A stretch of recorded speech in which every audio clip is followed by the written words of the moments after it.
গাজায় ইসরায়েলি হামলায় আরও অন্তত ১২৬ জন নিহত হয়েছেন। কাতার ভিত্তিক গণমাধ্যম আল জাজিরা মেডিকেল সূত্রের বরাত দিয়ে জানিয়েছে, গাজার দক্ষিণাঞ্চলীয় শহর খান ইউনিসে মধ্যরাতে বোমা হামলা চালানো হয়।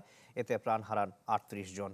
এছাড়া নুসাইরাত শরণার্থী ক্যাম্পে শিশুসহ ১৫ জন, দের আল বালায় আরও ১২ জন নিহত হয়। এছাড়া মুসা বিন নুসাইর নামে একটি স্কুলে হামলায় নিহতের সংখ্যা বেড়ে ১২তে পৌঁছেছে। এদিকে জায়নবাদী সেনাদের নির্দেশে গেল কয়েকদিন ধরে খান ইউনিস ছাড়ছেন বাসিন্দারা। এদিকে ইসরায়েল গাজায় আগ্রাসন না বন্ধ করলে দেশটির বিরুদ্ধে শক্ত পদক্ষেপ নেওয়ার হুঁশিয়ারি দিয়েছে কানাডা, ফ্রান্স ও যুক্তরাজ্য।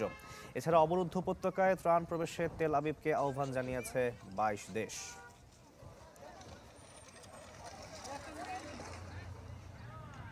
প্রাণ সসের মাখামাখি টেস্ট নুডলসকে করে তোলে আরো ইয়ামি, আরো জোস। তাজা পাকা টমেটো আর সিক্রেট রেসিপি কম্বিনেশনে প্রাণ সসের বস।